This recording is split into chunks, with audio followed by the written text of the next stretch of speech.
Oke, halo selamat pagi. Jadi untuk tema hari ini adalah pentingnya aklimasi untuk ikan yang baru. Jadi saya mendapatkan orderan untuk mengirim ikan dari Jogja ke Solo.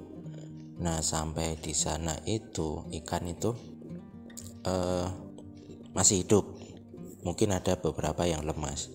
Nah, kemudian si pembeli itu dia bercerita bahwa ikannya itu ada yang mati.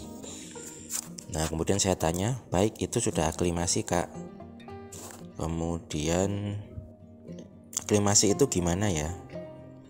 Nah, kemudian saya jelaskan bahwa plastik ikan direndam dulu di air akuarium kurang lebih 15 menit biar suhunya sama. Nah, kemudian si pembeli itu bertanya, Itu jujur mawon dari awal kan saya nggak tahu kalau masalah aklamasi.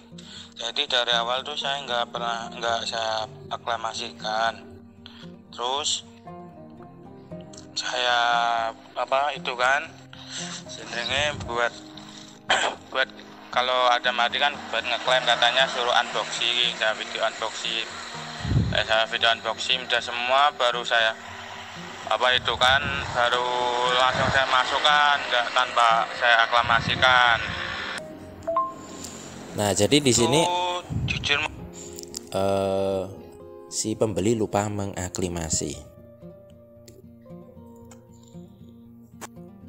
Nah, aklimasi itu seperti apa? Aklimasi itu pertama-tama artinya itu adalah cara kita mengadaptasikan ikan yang baru terhadap lingkungan yang baru. Jadi kalau ada ikan yang baru, kita harus adaptasikan dulu atau dibuat ikan itu nyaman dulu dengan tempat yang baru. Nah, untuk lebih jelasnya bisa kita lihat di Google. Jadi klik aja aklimasi ikan. Kemudian kita cari di sini yang orang sering bertanya, apa itu aklimasi dulu. Jadi aklimasi itu adalah suatu cara yang digunakan kepada ikan untuk menyesuaikan diri pada lingkungan baru tersebut. Ikan akan merasakan perbedaan pada suhu. Nah, ini yang paling penting, tekanan, pH, salinitas, serta jumlah oksigen yang didapatkan. Kemudian berapa lama waktu aklimasi? Proses ini biasanya dilakukan 10-15 menit atau hingga ikan terlihat megap-megap. Proses ini bertujuan untuk menyamankan suatu lingkungan perairan dalam wadah dengan lingkungan kolam. Jadi ini yang dimaksud dengan aklimasi. Kemudian bagaimana caranya? Nah, jadi ini caranya. Jadi plastik tempat ikan itu direndam saja di dalam tempat akuarium atau kolam barunya. Jadi direndam di situ selama minimal 15 menit, tapi biasanya lebih lama lebih bagus, misalnya 1 jam. Tetapi perhatikan juga kandungan oksigen dalam plastik ya, jangan sampai ikan itu mati kehabisan oksigen.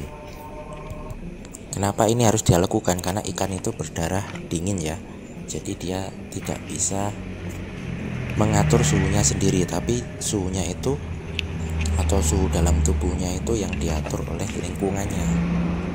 Jadi misalnya kalau tempat plastik itu hangat karena mungkin dalam perjalanan, kemudian ikan itu langsung kita ambil dan kita cemplungin ke dalam akuarium, otomatis ikan itu akan kaget karena terjadinya perubahan suhu yang sangat drastis. Nah, ini yang bisa ikan menyebabkan mati mendadak.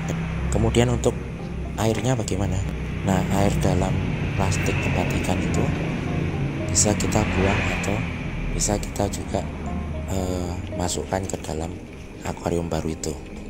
Tetapi jika di akuarium itu ada ikan baru, sebaiknya tidak perlu dicampur air yang ada di tempat plastik ikan tersebut, dikarenakan kemungkinan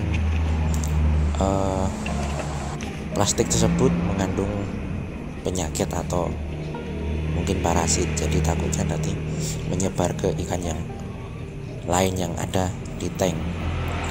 Baiknya lagi, ikan itu sebaiknya dikarantina dulu ya, tidak langsung dicampur dengan ikan lama, takutnya nanti menyebarkan parasit dan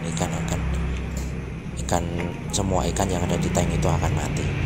Apalagi kalau ikannya yang harganya mahal ya, jadi sebaiknya dikarantina dulu, jangan langsung digabung dengan ikan yang lama yang ada di tank, karena biasanya nanti terjadi suatu masalah.